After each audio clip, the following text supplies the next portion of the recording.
Okay, hello class. Sorry for that snafu. The stream defaulted back to the original settings instead of to Google Hangouts. But anyway, I hope you're all having a great week. It's Tuesday. We're here to talk a little bit about economics. I'm going to I'm going to resize my screen just a little bit so I can actually see the comments on YouTube if you guys post. Hold on just a sec.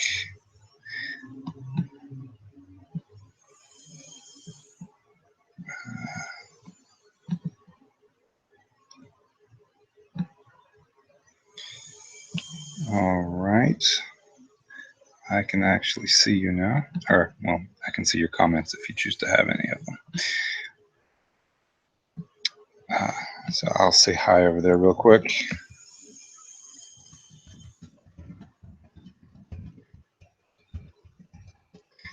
If you have any questions about anything, feel free to ask.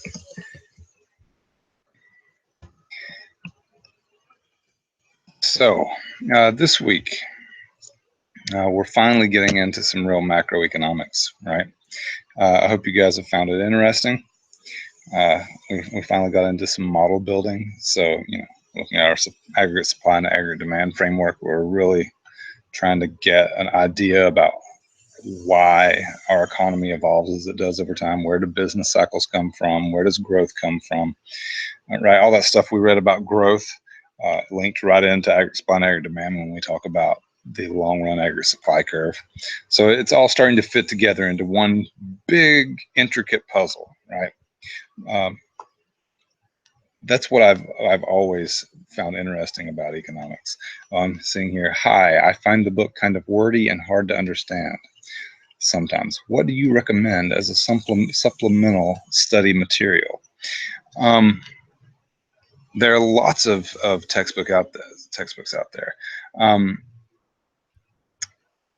The textbook that I used to use is probably on a simpler level.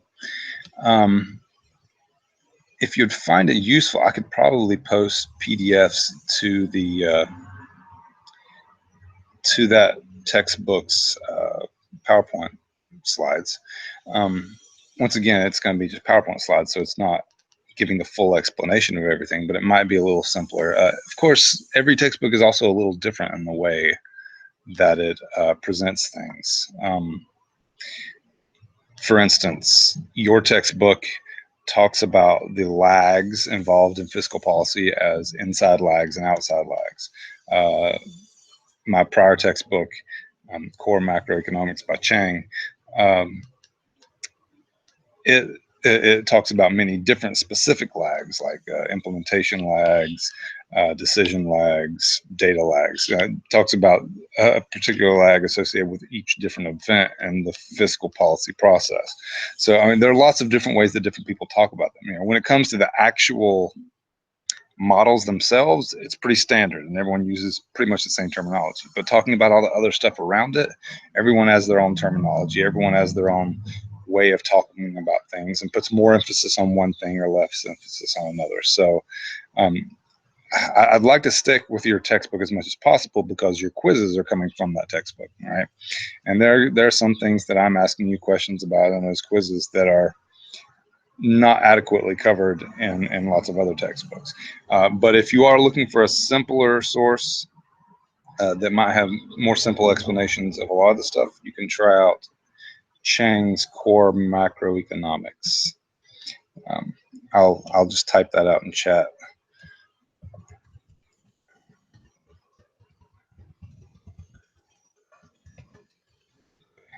Chang. Eric Chang is a really good guy. He was actually, I mean, of course, there are lots of other sources online. You can do things like, there's what's it called? It'll come to me in a minute. But there are lots of other online resources. But as far as a textbook that is on a simpler level, I think that's a really good one. I think the The Krugman text is good. Um, even the what is his name? Economic advisor under Bush. Whatever. There are lots of textbooks out there. Chang's Core Macro I used for several years before this textbook.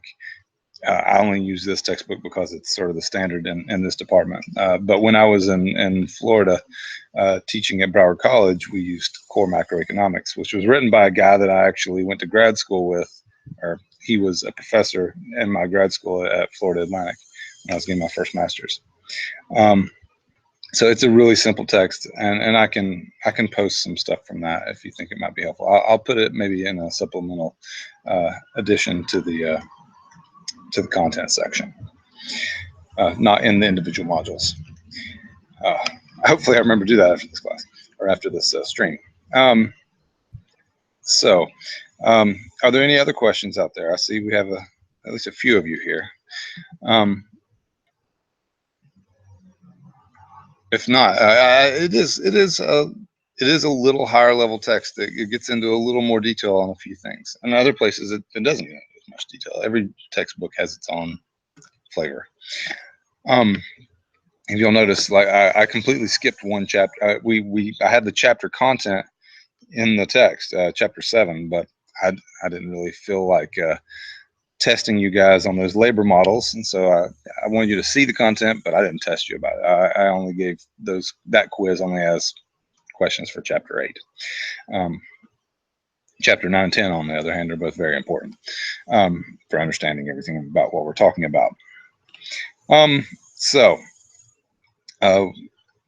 Today, what I wanted to talk about was fiscal policy. Right, I found lots of good videos, especially from Marginal Revolution University, to maybe help explain a couple of the points from the other material. They didn't have much on fiscal policy, and your book doesn't touch on a couple things about fiscal policy, or at least gives very short shrift to a couple things about fiscal policy that I think are really important. So what is fiscal policy? We all know what fiscal policy is, right? That's our government's use of its spending and its tax powers in order to manipulate the economy, right? Whenever the government spends money, it's creating income in the economy, right? If the government decides to buy a road, right, it has to pay a construction company and a bunch of construction workers and architects and engineers and all these other people, and everything else attendant to that project in order to build that road. All those people get this income, and what do they do with that income? They spend it, right? They spend at least part of it. The amount of that's spent, the amount of every additional dollar of income that you get that's spent is something we refer to in economics as the marginal propensity to consume, right? And so we get this interesting process that was seen years and years ago by a guy named Keynes, right? Keynes is probably the most important, most influential economist of the 20th century. And maybe your text should put a little more time into talking about him as an individual, because he was just incredibly influential, right? So much of 20th century, not only economics, but politics can be viewed as, at least in part, a response to Keynesian thought, the Keynesian school of economics. But anyway, Keynes did his work on economics or on macroeconomics and business cycles and growth back in the wake of the Great Depression, right? So he did his major works came out in the 1940s, but he was an economist of the Great Depression era, and he looked at the world. He saw the major events that went down that led to the Great Depression, the financial crisis, much like we had back in 2008. He saw the agricultural collapse that occurred. He saw the drop off in the stock market. He saw all these things, and he concluded that the most important factor, broadly speaking, that created that Great Depression, that horrible period of intense unemployment, incomes dwindling, and horrible times, he decided that he realized in his opinion, the reason behind the Great Depression was that people just weren't spending enough, right? It was greatly, I mean, there were lots, it's the Great Depression. There is tons and tons of research on the matter. Uh, and I'm simplifying Keynes's views a little bit, but really, when it comes down to it, he said people stopped spending money, right? Because of the fear generated by the financial collapse and the collapse of the stock market. Um, People were afraid to spend their money. People became people became very conservative with their money. They stashed it away and didn't spend it. They were afraid to put it in banks, so banks couldn't lend it to anyone to spend either.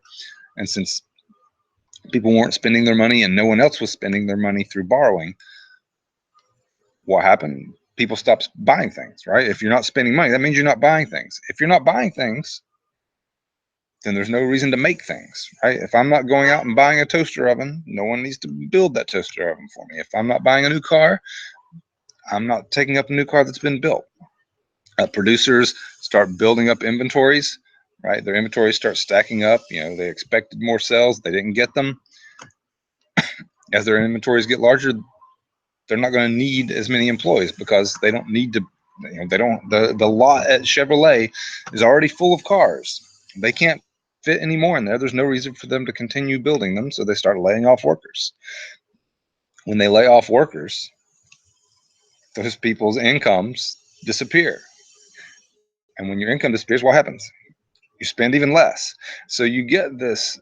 He saw this situation where people's fear of the future, right? They saw the financial collapses and they saw the stock market and they said, oh, things look really negative. Things look scary for me right now. I need to be careful with my money.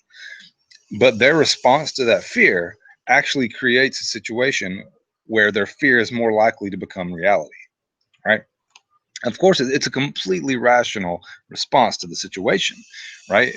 I mean, because if you were the one person that said, you know what, it's just fear, I should continue spending my money because that's going to help the economy, then you end up with no savings to fall back on when the economy does collapse if everyone else is acting rationally and rationally fearfully. Um, so he saw this process and he said, well, if private consumers and if investors, the investor class, or if capitalists are not going to be spending money, if there's not enough investment in physical capital or buying of consumption goods to go on to support the economy and it starts collapsing, there is one way in which we can induce greater spending, right?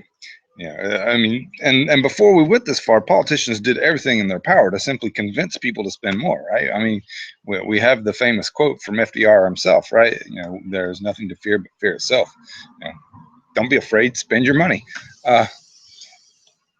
But no amount of talking by politicians is going to change people's minds that drastically, especially when we're such a difficult hole. So Keynes said, well, if we can't change people's minds, if the animal spirits of the market have taken over and people are too fearful to spend their money, then the only way to get enough spending in the economy to fuel people's incomes and get the economy back on its feet is to have the government spend its money, right? So Keynes advocated the use of expansionary fiscal policy by the government to stimulate the economy when we are in times where people aren't spending enough to create the growth that we need. All right. Of course, growth doesn't come from spending. Growth comes from, from increases in resources, increases in productivity, technology. Right. Well, we saw that in chapter 8.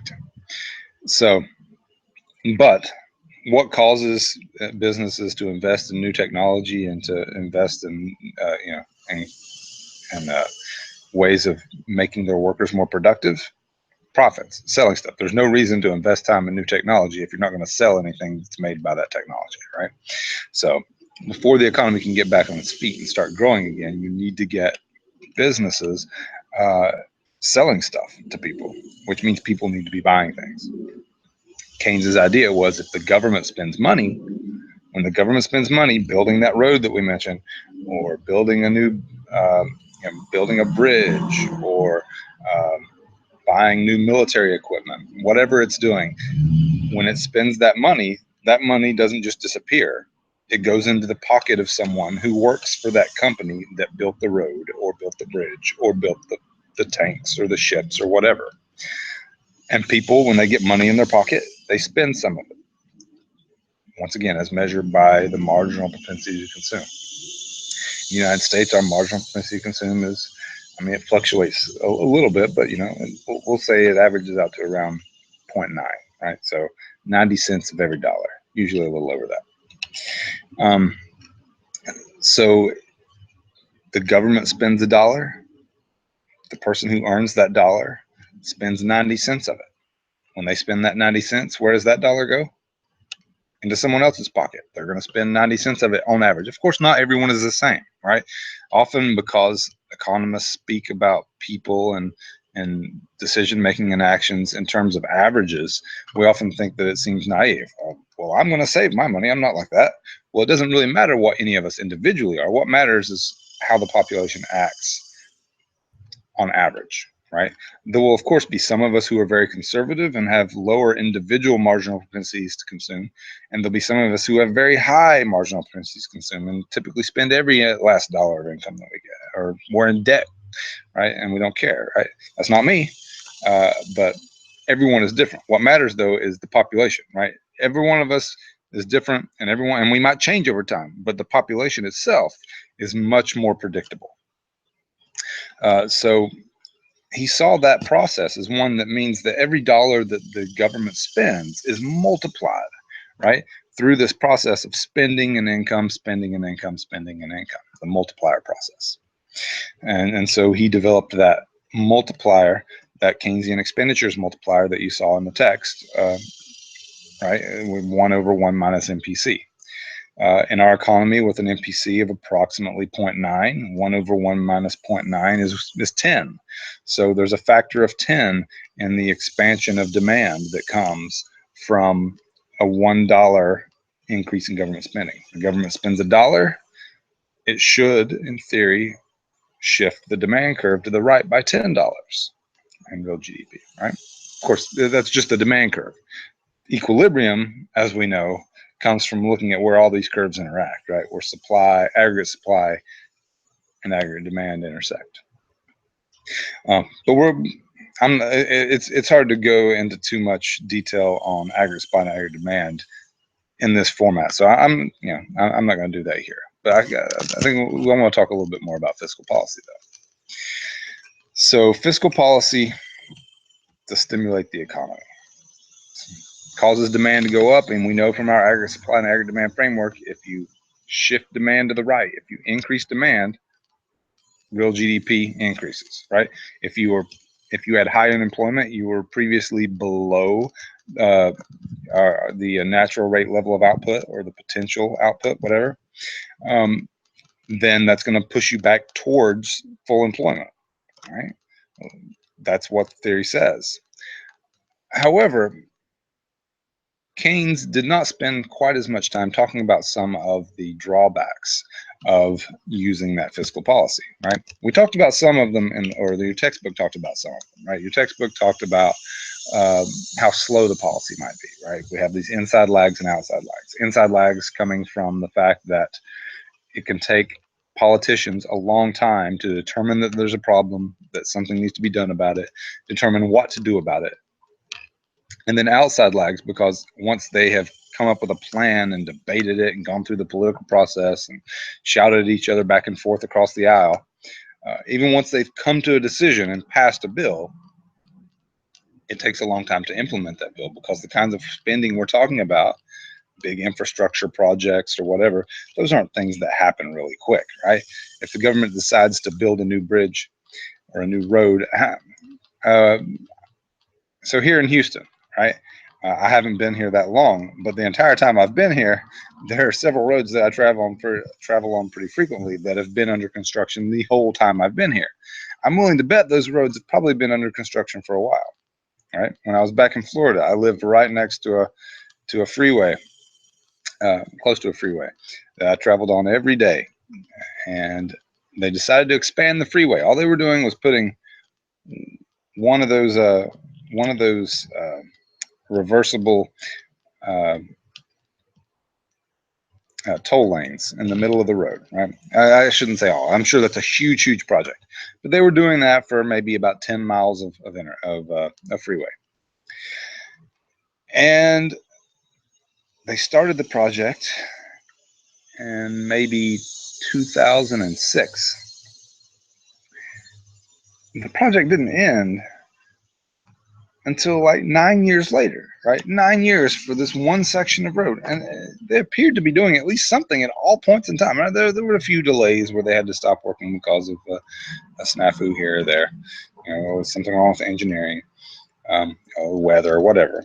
But it took 9 years for this small project, right? I say small. I'm sure it was very expensive in terms of, the dollars and cents compared to my income, but by government project standards, it was small potatoes. But it took 9 years. If that's a project that we're trying to use in order to get the economy back on track, we're not going to get all those dollars into the economy until the end of that 9 years, right? It's not like the government pays all the money up front and says, okay, there you go, right? People get paid as work is done, right? The contractor isn't going to pay its employee their last check until 9 years later after that project has begun. And so the actual impact of that expansionary fiscal policy would have its full effect way, way, way in the future. We may not be in a recession anymore by that point in time. In fact, there's a pretty strong argument to be made that actual business cycles, extra oscillations in the economy can be created by fiscal policy decisions, right? So the economy can naturally correct itself, as we saw in the textbook, and then then fiscal policy, which has been slow to take effect, can come in and overstimulate the economy once it is already at full employment, push us up above where we should be, which of course is going to mean the economy will eventually have to go back into recession in order to fall back down to full employment. So those lags are not unimportant, right? They can be significant. A lot of economists who actually do argue for the use of fiscal policy often argue that it's better to use tax policy. Right. This is not everyone, of course. Of course, there are certain things that we take in mind, right? There are lots and lots of considerations, right? The United States does have some crumbling infrastructure, and if we need to build it, and we need to increase spending, maybe that's not a bad idea. The timing might not be right, but the infrastructure needs to be built anyway. But if you're trying to stimulate the economy quickly, some would argue maybe using tax policy is a better idea. Reduce taxes. You reduce taxes, you put money in people's pockets immediately, right? If I reduce taxes today, if I reduce taxes this year by $10,000 per individual, all that money goes into people's pockets this year. There's no waiting 9 years for that effect. So there are ways to get the money into the economy more quickly. But then often that means that the government has less control over what the effect of that is. But is that a bad thing or a good thing? I'm an economist, and we often argue that markets are the thing that are going to promote the best use of resources anyway. But anyway, your text covered that stuff pretty well. What I didn't think was covered much or very well by your textbook was this idea of, was looking at budget deficits and what they lead to, the effect of those. They talked about budget deficits and how they go. Of course, if the government is going to increase spending or lower taxes, the effect of increased spending or lower taxes is going to be budget deficits, right? If the government is running in this fantasy world where the government is running a balanced budget, right? They're spending exactly what they take in. If the government decides to spend more, all of a sudden they're spending more than they're taking in, there's a budget deficit. If instead the government tries to stimulate the economy by lowering taxes, then they're receiving less tax revenue. They have a shortfall from what they're spending, and they have a budget deficit, right? So either way, they're going to end up having to borrow money, because a stimulative policy or an expansionary fiscal policy always is going to be creating a greater budget deficit. Now, if you look around, you'll see, some arguments. There is this thing called you can have a balanced budget expansionary proposal, where you both increase government spending and increase taxes, but it completely eliminates that multiplier effect that Keynes was so excited about, right? And it makes the idea of using fiscal policy not very not a very appealing one, right? Because the government might have to spend a ton of money and increase taxes by a ton in order to have the desired effect. And not many people would argue that the government needs to be expanding its role in the economy by the amount that it would need to in order to use a balanced budget policy, right? So in all actuality, in reality here, when we decide to use expansionary fiscal policy, we're either going to be lowering taxes or increasing spending, or quite possibly both at the same time. And so we'll be expanding the size of budget deficits, meaning that our government has to borrow money. What I didn't think your book put enough time and effort into explaining was just what the effects of that government borrowing are, right? So how many of you continuously borrow all the time? Anyone? When I was your age, I probably borrowed a lot. I shouldn't say probably. I know I borrowed a lot of money. I went to college. I was, a poor hillbilly.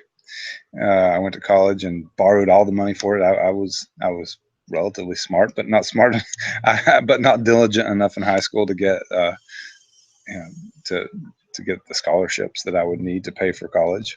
So I borrowed tons and tons and tons of money from the federal, subsidized by the federal government. Not only that, but I didn't feel like living like a pauper while I was in college, so I borrowed money in other ways as well. Lots of young people do that, right? But our government does that all the time as well, right? Our government has been borrowing money continuously since the late 90s. Right? We have run a budget deficit every single year since that one mythical year in the Clinton administration when we did have a budget surplus. Some will argue 2 years. Depends on the accounting.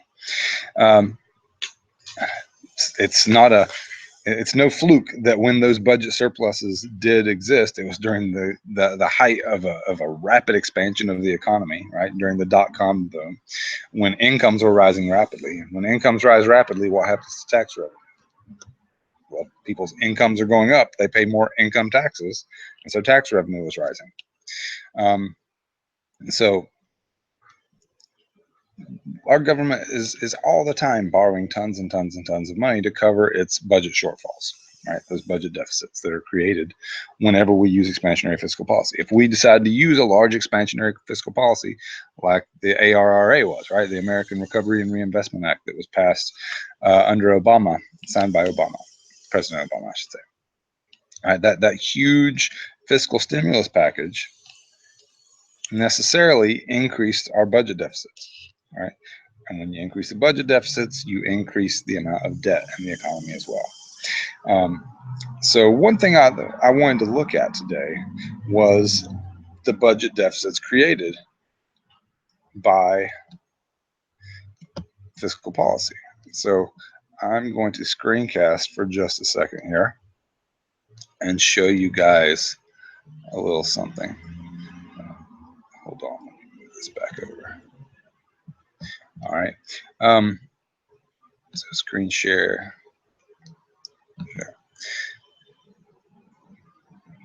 Okay, let's go over here.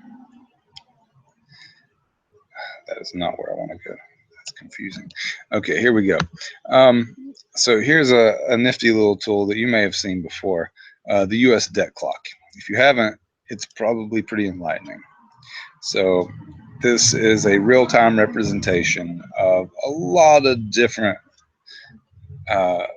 data about our US economy. But the important one is up here, the one that I'm focusing on right now, the US national debt. Every one of those budget shortfalls, every one of those budget deficits is dealt with by our government issuing bonds, right? It issues treasury bonds. A treasury bond is just an IOU. It's the government selling a piece of paper to someone so that it has some money now and promising to pay that person back in the future. If you add all those treasury bonds up and all the other different forms of borrowing that our government has done, you find that our U.S. national debt is now approaching $20 trillion. $20 trillion. I can't even wrap my mind around that number. It's so huge, right? $20 trillion is an unfathomable amount of money. And you compare it to our GDP, right? So compare that to the total national income of the United States. Gross domestic product is just a little over $19 trillion. So we're in a situation where the total amount of U.S. debt, if we wanted to pay it all off, we would have to take every last nickel, dime, and penny earned by every American over the course of an entire year. Of course, you can't actually do this, but you would take every single cent of American GDP for a whole year. You could use it to pay off the debt, and you'd still have nearly $1 trillion in debt left, right? That is a pretty astounding figure. Now, a lot of the things that lead to that debt are things that we don't have a lot of control over. If you look over here at the budget, the items in the budget, right here in this little area, you see this lists the 6 largest budget items. We have Medicare and Medicaid. Of course, we all know that healthcare spending has been skyrocketing, and so it's not surprising that's right at the top. We have Social Security, which is a system that all these people have been paying into, at least in theory, all of their lives. And so, it's hard to take that away, right? Especially if you rely on those senior voters to keep you in office. Defense spending is third. Fourth is income security. That's things like unemployment insurance. And scary enough, fifth is net interest on the debt. So all that huge $19.95 trillion debt that we have, it accrues interest over time. The 5th largest budget item for our U.S. federal government is simply paying the interest on that $19.95 trillion worth of debt. And the last is federal pensions. So you look at how quickly this national debt is going up, and by the time we're done with this conversation, it will have gone up by millions of dollars, right? That's how quickly it goes. Right? It looks like we're going up right now by about $10,000 a second, maybe a little faster than that. $10,000 a second in debt is nothing to scoff at, right? But there are some good things going on here, right? If you look at the movement of these numbers, these largest budget items, income security is going down. Why do you think income security is going down? Why are we paying less there? Well, because the economy is growing right now. We're in the middle of an expansionary period. Unemployment is declining, and as there are fewer people unemployed, or as the unemployment rate falls, there will necessarily be fewer people receiving unemployment checks. So the government won't have to spend as much money on that. The other thing that's declining here is federal pensions. There were some changes. There are several things going to that. Some of it is demographic, but there were also some changes made 2 years ago, I guess. It was in that big omnibus budget passed in 2014. There were some changes in the way pensions are structured, reduced pensions for some new retirees in the federal retirement pension system. So there are some decreases in some areas where we're reducing spending, right? A lot of it is not under our control, like that income security. If we go back into another recession, all of a sudden that number will start going up again. But for right now, at least there are some positive things. Unfortunately, Medicare and Medicaid, those social costs paying for health care, retirement security, defense spending, and interest are rising rapidly enough that they far outweigh any declines in spending on income security or federal pensions. So it's kind of scary, right? That our gross debt to GDP ratio is over 104. right? More than the total debt is more than 4% greater than our national income. And there are other countries that have experienced some great difficulties because of that debt to GDP ratio getting too high. They were considerably above 104.5, but uh, we've been on our way there, right? If we don't find some way of stalling that process out and reducing the growth in our national debt, we could be in trouble. So that's something I want to really keep in mind. However, I don't want to be completely reactionary about this either, because I want you all to be cognizant of the fact that our debt is growing so large, and that we're going to end up paying off that debt, right? Or well, we create new debt in the future, but we still have to pay for it, right? In one way or another, and that's your income that's going towards paying off that debt, right? But I don't want to be reactionary either, because many people, when they think about this debt, when they first become cognizant of it, they start reacting to it in a way that doesn't make sense when you really think about what a government is. So my father-in-law, actually my in-laws are right inside the house here. They're visiting this week. My father-in-law has always been very fearful of the national debt, right? He sees this as a ridiculous situation where our government continues to borrow every year over and over. He says, well, why do our government officials think that they can do that, right? There's no, I can't understand that, because I obviously know I'm just some guy, right? He's a smart man, but still, pretty much everyone knows that you can't borrow year after year after year and just continue borrowing forever, right? At some point, you're going to have to start paying off those debts, or people will stop lending you money. Well, that's because people look like this. So if you look at people's incomes over time, their incomes usually start out low in life, right? You get out of college and you get that first entry level position, not making a lot of money. It rises over time and then peaks somewhere in your 40s to 50s.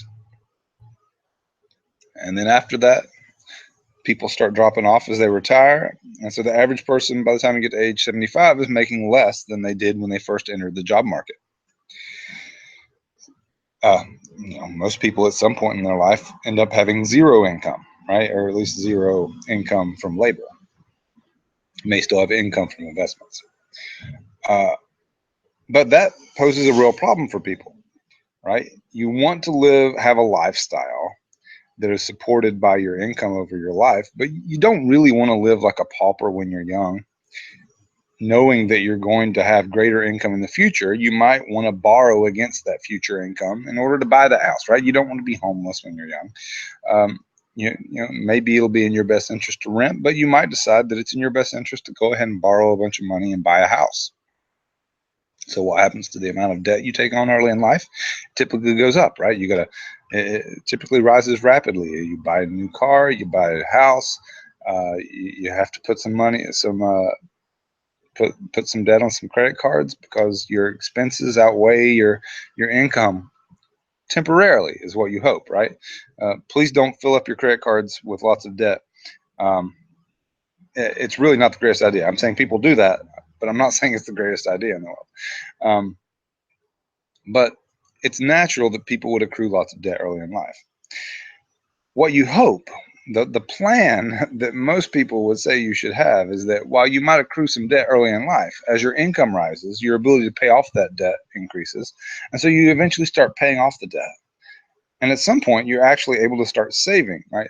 Of course, once again, don't wait until you're in your 40s and 50s to start saving for retirement, because every dollar you put into retirement savings is going to have a lot more power if you put it in early in life than if you do later, right? We saw from looking at that rule of 70, right? Well, every dollar is going to double depending upon the rate of return. Let's say that you're able to get, let's say you put it in the stock market and you get 7% return over the life of that investment. That means it's going to double every 10 years. Well, if you put it in saving, if you put it in the stock market when you're 25, it has a lot more decades to double than if you don't put it in the stock market until you're 55. So putting money into investments earlier in life means that you will have more when you get later in life over here to this bottom end, and you don't have much current income of your own. So it makes sense that people would have to incur some debt early in life. We hope that they save for their future, but there's going to be some debt involved. But as people's incomes increase, they're able to pay off that debt, and hopefully they have positive net wealth by the time they retire, so that they have something to live off of for their golden years. And that's how people think, right? I have to have some way to live once I can't work anymore, can't rely on my children. We live in an era of the nuclear family, and there are very few extended families out there. I can't rely on family members to take care of me, and I personally wouldn't want to burden them with that. That's different for different people, and there are different cultural feelings about that. But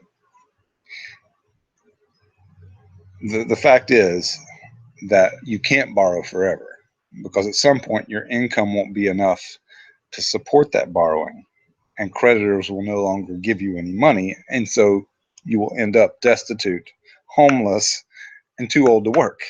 Not a good situation. Because of that situation, we see often that people's debt profiles look something like this, right? They rack up the debt in their early years, and then they start paying it off as they reach their income peak. They pay it down, and hopefully they don't have a lot of debt by the time they retire. And that debt is more than made up for by the savings or the pensions or whatever that they have accumulated. So that's a natural way of thinking about debt for us as people. But governments aren't people. Government income doesn't look anything like that that first rising and then falling graph that we saw of income, right? What is government income? How do we measure it? It's real GDP, right? Here, this is real GDP per capita. So we're looking at the income per person in our economy. Income per person since 1790, it's been, other than short periods of recession, on average, it's been rising, and it just continues to rise, right? Why? We already had a chapter on economic growth. It's because of expanding technology, expanding access to resources, increased productivity. When I say resources, I mean labor, physical capital, and human capital, and natural resources. So it's a very different situation for a national economy. Excuse me. A national economy doesn't have a retirement somewhere in its future where its income is going to drop off, and so its ability to repay its debts will constantly be increasing because its income is constantly increasing. So it is theoretically possible for a government to borrow year after year after year after year. The key is you cannot borrow money faster than your income increases. If your income is only increasing at 3% per year, you can't borrow at 4%. You can't have your debt increasing 4% per year, because eventually you will be unable to repay your debts. And just like with people, when governments can no longer pay off their debts, what happens? People are no longer willing to lend to them, right? The United States has enjoyed a very long period of great credit, where everyone is willing to buy our treasury bonds in order to fuel our overspending. I shouldn't say overspending, our deficit spending. However, if we were to continue at the pace that we are right now, relative to the growth in our income, at some point out in the future, and it's hard to project exactly when that would happen, but at some point, the good faith and credit of the U.S. government, the U.S. economy, will no longer be as good as it is now. It will no longer be considered the risk-free asset that makes China want to load up on treasury bonds all the time. It will, and at that point, interest rates will rise. It'll become more costly to borrow. Every dollar that we borrow will be difficult to pay back. It'll make it harder for us to fund those deficits. We'll have to go through austerity measures. It could be horrible, right? So there are two things to take away here. You can borrow forever, technically. But if you're going to go through a plan like that, you better not increase your borrowing faster than your income, or you end up in the same place that a human is, that borrows beyond their abilities. So let's go back to the live stream now. Where did it go? Sorry.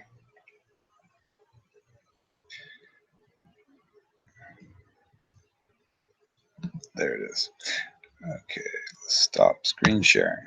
Okay, sorry for that very long detour away from my beautiful, not beautiful face. I don't know why I would say that.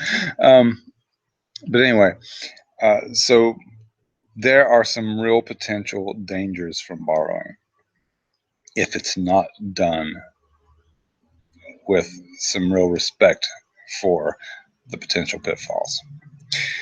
One last thing I want to talk about with fiscal policy, another potential drawback that your book doesn't touch enough on for my liking, is something called crowding out.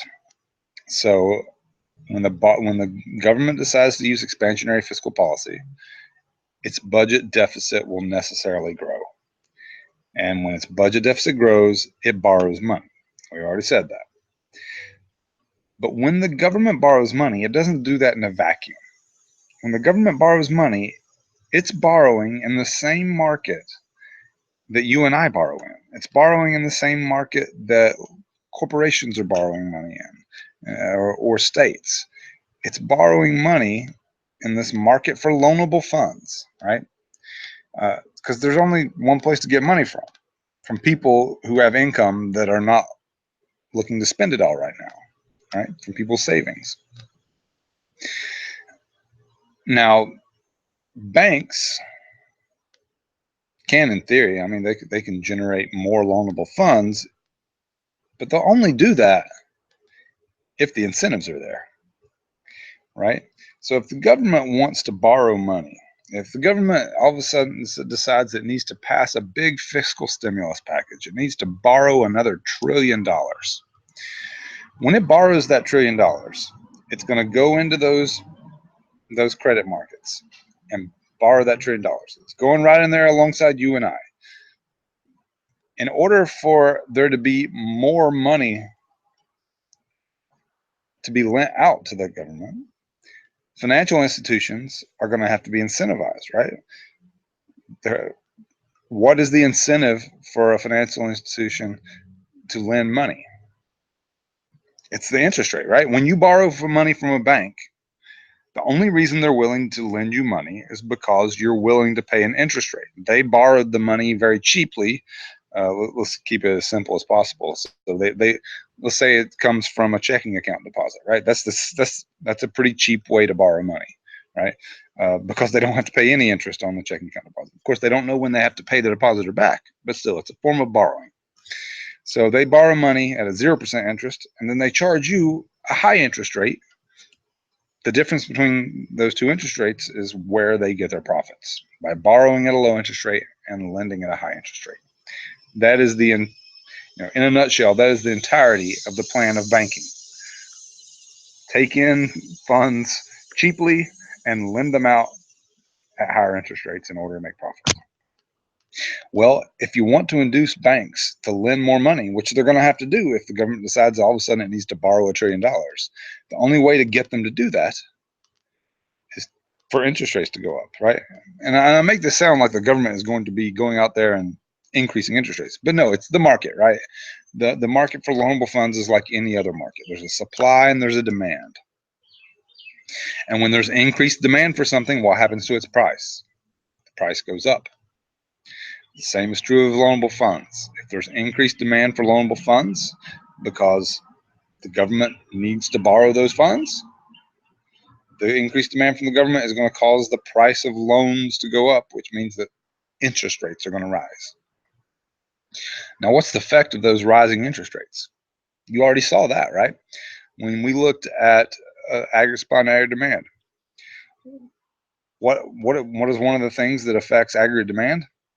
Interest rates, right? Interest rates affect investment spending, right? The spending on physical capital, because when corporations invest in new physical capital, whether it's building a new factory or buying new equipment for their factories or new equipment for whatever investment in physical capital they're making, it's typically going to be done through borrowing. Most corporations are not Apple, right? Apple sits on a huge wad of cash. Even good companies, though, are typically not sitting on a lot of cash like that, right?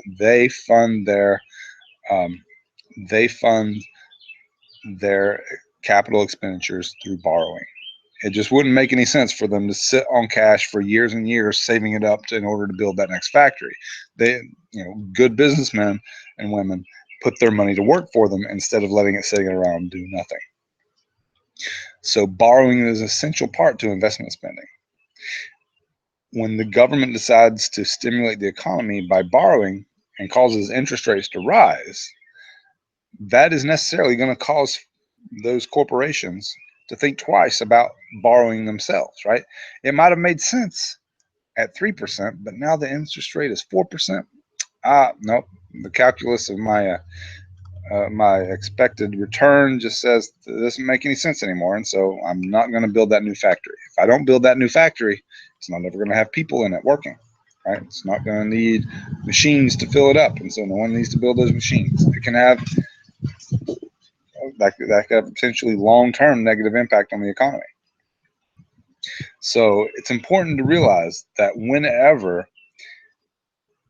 the government decides to increase its deficit, it is going to, you may not see this directly, but it is going to have a negative influence on private investment spending, because it's going to put positive pressure on interest rates, right?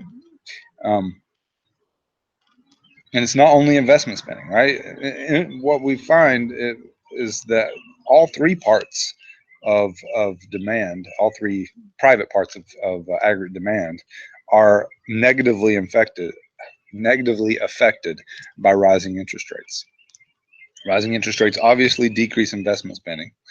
They also decrease consumer spending, because consumers do some of their spending through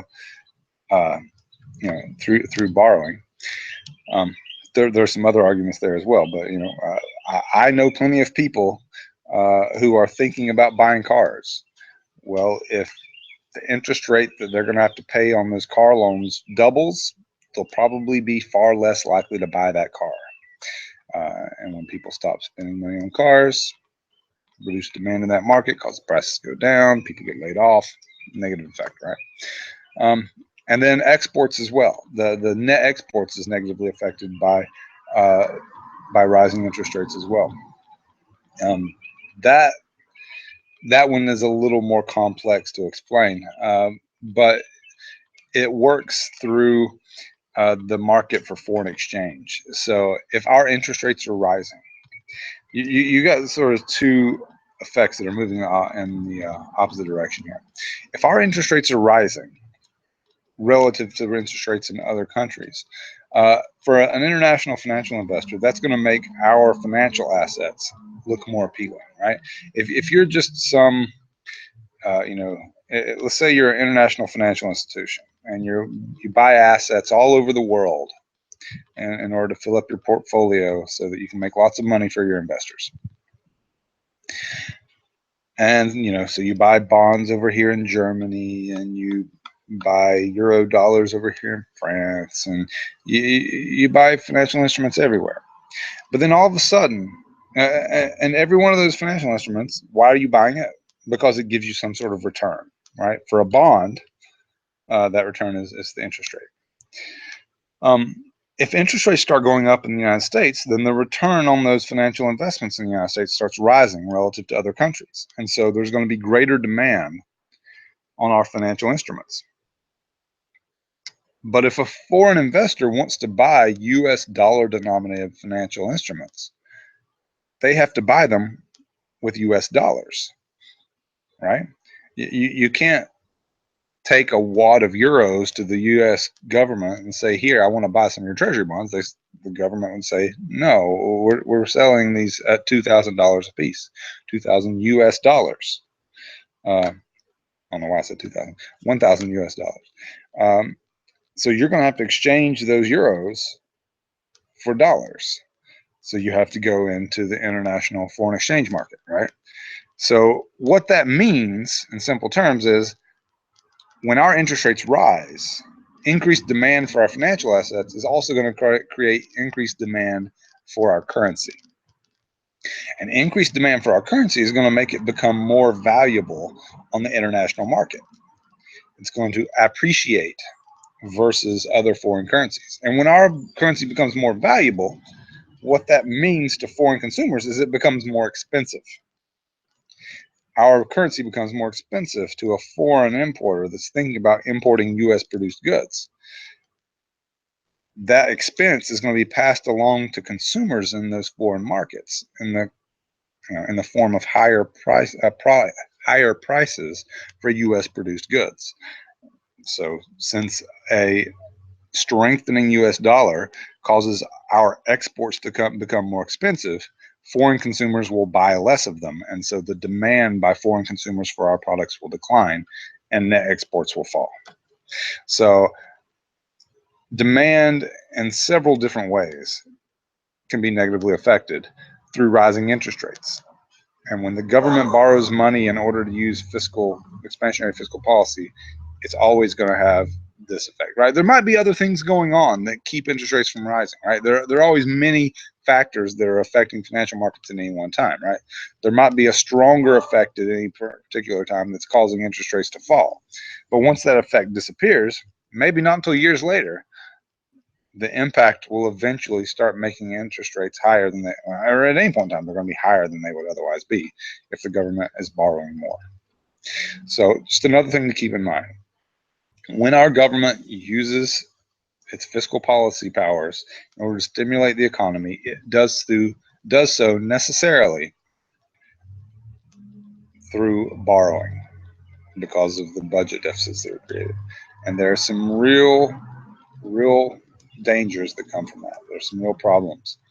And we should keep that in mind. I'm not saying we should never use stimulative fiscal policy, expansionary fiscal policy. I'm just saying that we need to keep those things in mind because they are part of the calculus of deciding whether it's worth it or not. If you have any questions, please feel free to ask. I'm assuming that if you did, you would have already asked. If not, then I hope you all have a wonderful week. I'm sorry about the delay getting up the assignments this week. They're all up there now, but I had created them. But when they're created, they are created inactive, and so not visible, or they're created invisible to the users. I had to actually publish them, so they're up there now. But they're a day and a half behind. You still have until Sunday to get everything completed. Plenty of time. Most of you don't touch them until later in the week anyway. For those of you who do typically do them on Mondays, I'm sorry. But they're there now. They are there now. So if you don't have any questions, I hope you all have a wonderful week, and I will talk to you next Tuesday. I think next Tuesday. Yeah, next Tuesday I should be available. I am going to be out of town the following Tuesday, and so I'll probably have to move the live stream for that week. That's the week of the 4th to Thursday. Okay, so if no questions, then I will talk to you all later. Have a great week, and good luck.